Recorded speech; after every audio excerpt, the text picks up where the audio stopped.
Good morning, folks. I think it's still the morning, not but no election, actually. I'm Jerry Milner. As you can see, I'm just a younger version of the here.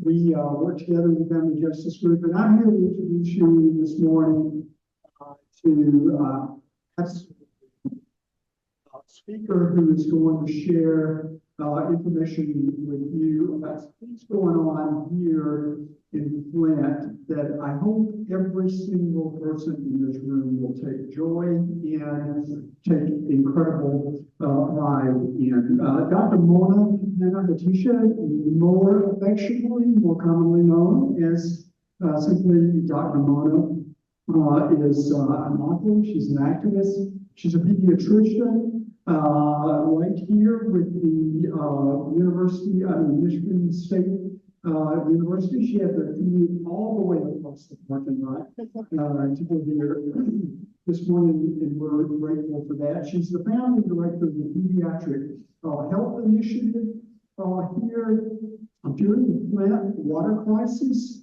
Dr. Mona was named one of Time Magazine's 100 most influential people in the world. And she's been recognized by USA Today.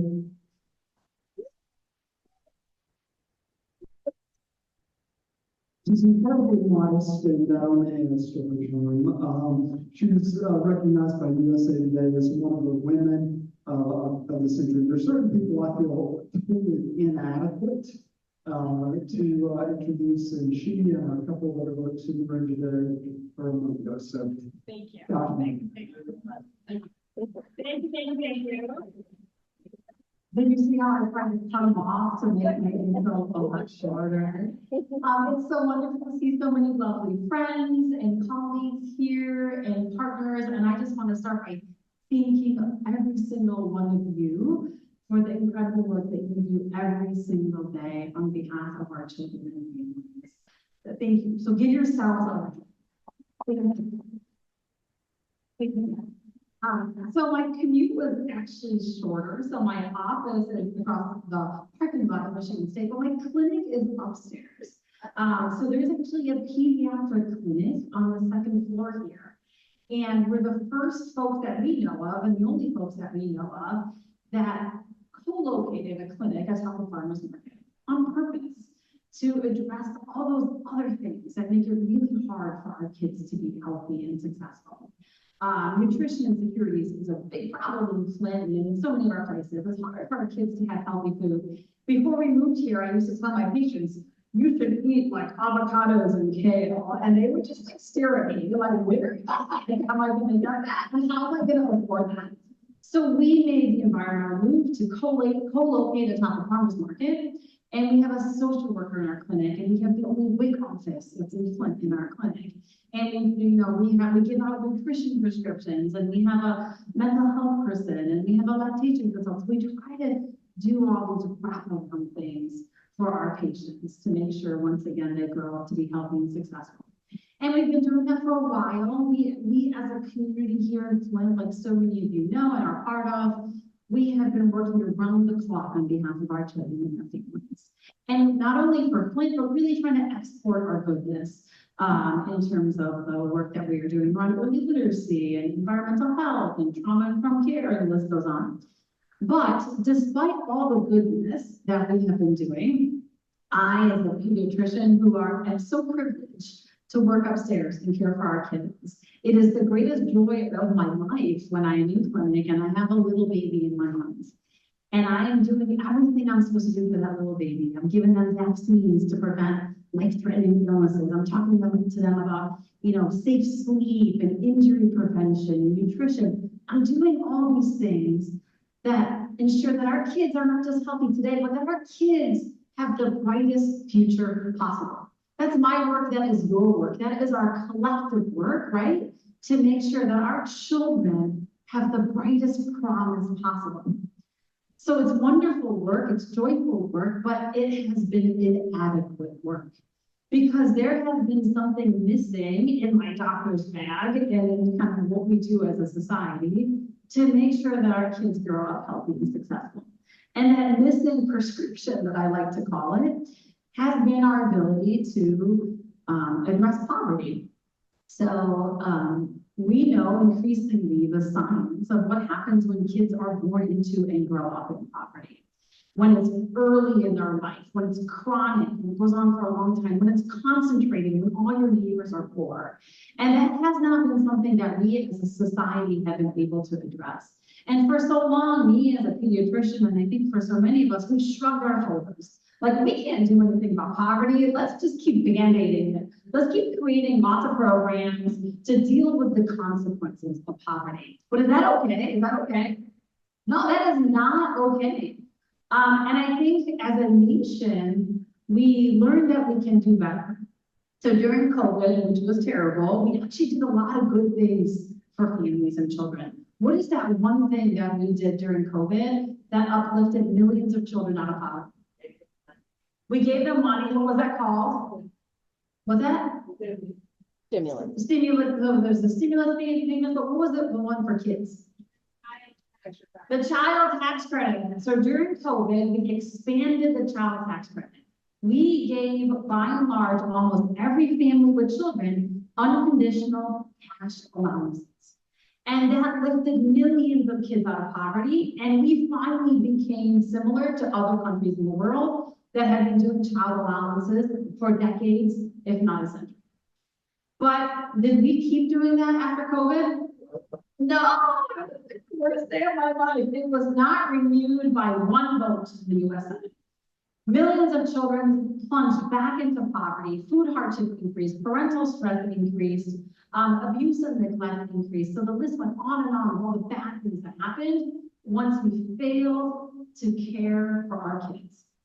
So that's once again not okay. And here, in Flint, we're like, wait a minute, we proved as a nation we can do really hard, impossible things. Let's keep this work in the public imagination. Let's once again do something impossible that folks said we can't do on behalf of our children. And that's a little bit how RX Kids were born. Who's heard of RX Kids? Yeah. So RX Kids builds on the national evidence for the San Child Tax Credit. It builds on global evidence of child allowances to eliminate child poverty.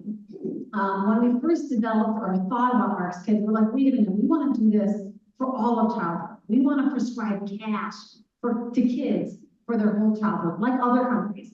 But we started doing up the numbers. Actually, we did the numbers at the farmers market, said Eddie's come back onto the things an amazing place to get sandwiches, and I digress. Anyway, so we were like calculating numbers, like, well, that's really expensive. So RX Kids is laser focused on this really critical, important window of moms and babies. So starting in January in Flint, we've launched this impossible program. We have prescribed cash to every pregnant mom in Flint, $1,500 during pregnancy, mid-pregnancy, and once a baby's born, it's $500 a month for the first year of life. For everyone, it is a universal program in the city of Flint. We have raised, big drum roll, $7 to $8 million. Amazing. But not just for Flint, for the expansion of this program. So this launched in Flint. We are now at near 900 moms enrolled in the program. We have prescribed over $2 million in cash. We are at a near 100% uptake rate. 100%. Every mom and baby that should be in this program is in this program. That is amazing because for most of my career, I have been working on programs like working to reach hard-to-reach families and trying to get people to enroll. Not when you do something like this in a dignified, trusting way.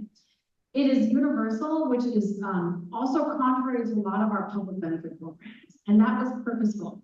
When something is universal for everybody, it's easy to sign up. It's easy for folks to know about it, but it also conveys a really different message. It's telling families that we see you, we hear you, we're walking alongside you. This is not just for folks who may be having trouble making their ends meet. This is for everybody because everybody is struggling. The period of pregnancy, infancy is actually the poorest in people's life. Childbirth is when families are the poorest. Can you believe that? Income, you probably can. Income dips At the end of pregnancy, moms have to often come out of the workforce, they lose money, babies are expensive, they need stuff, and that persists for the first year of life. I had a 4-day clinic miss their appointment a few months ago, a preemie born at 5 pounds. And we called the mom, like, why did you miss your appointment? And the mom said, I had to go back to work in 4 days of age.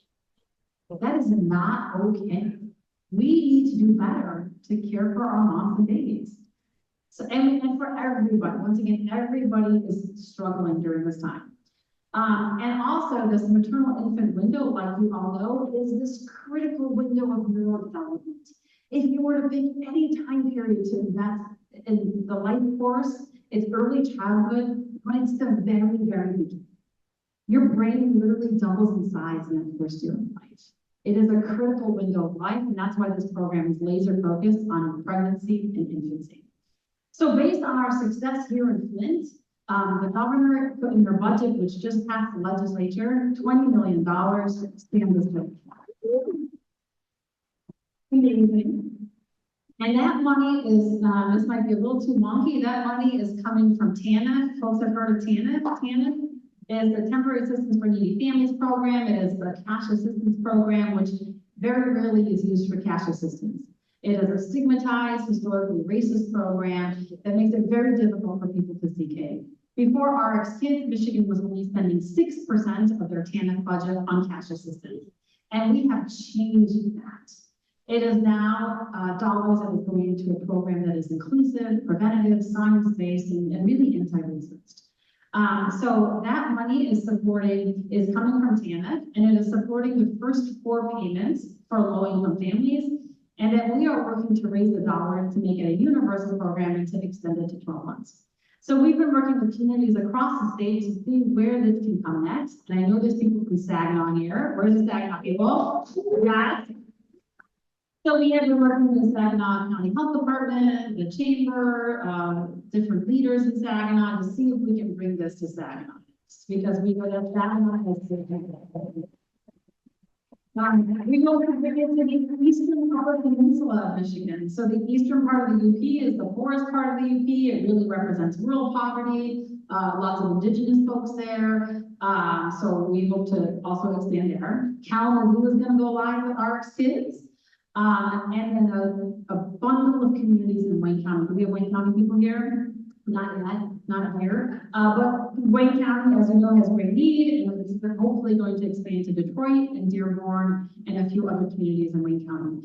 This will only be possible if we raise additional funds because it's a public-private partnership.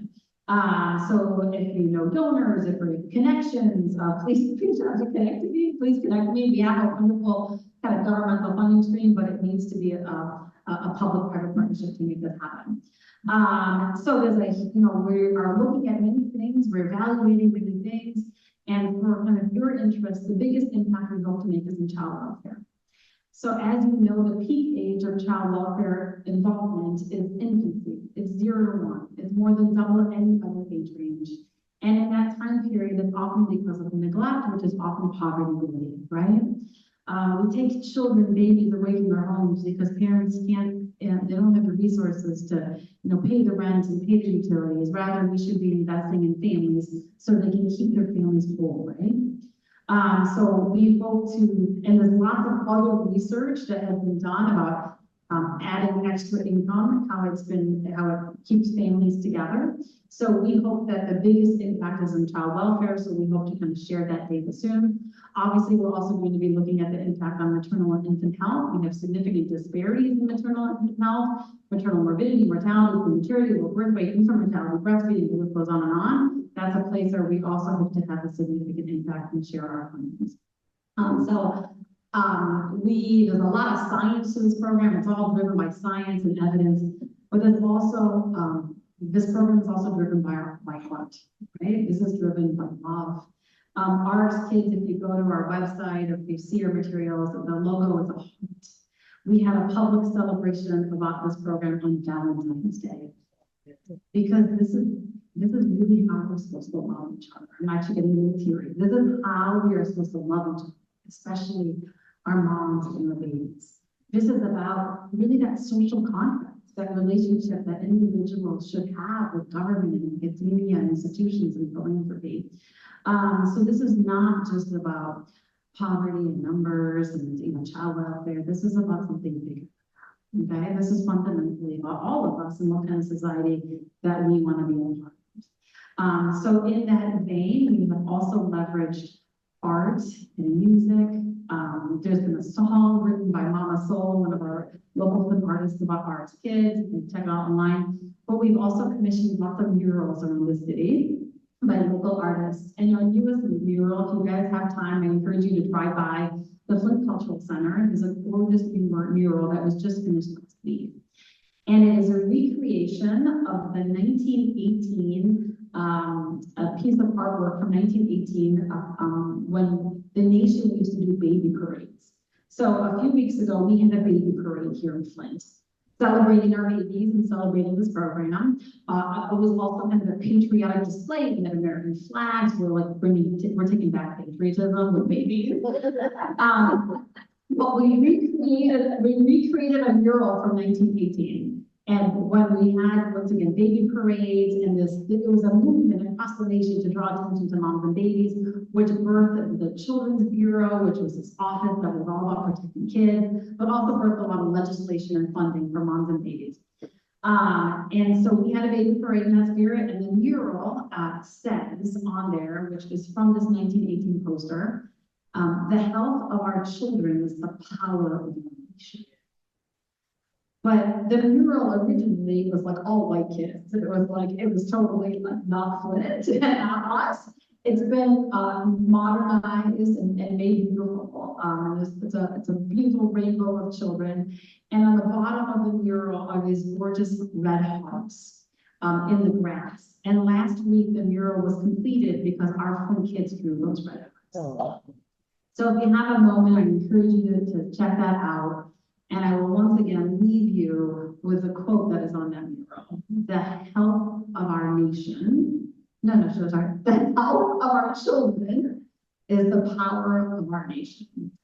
So thank you for your time. Thank you for your partnership. We cannot wait to share RX Kids, which has humbly been kind of created and lifted and implemented by our community with other communities so that we can all benefit from this program. So thank you, everyone.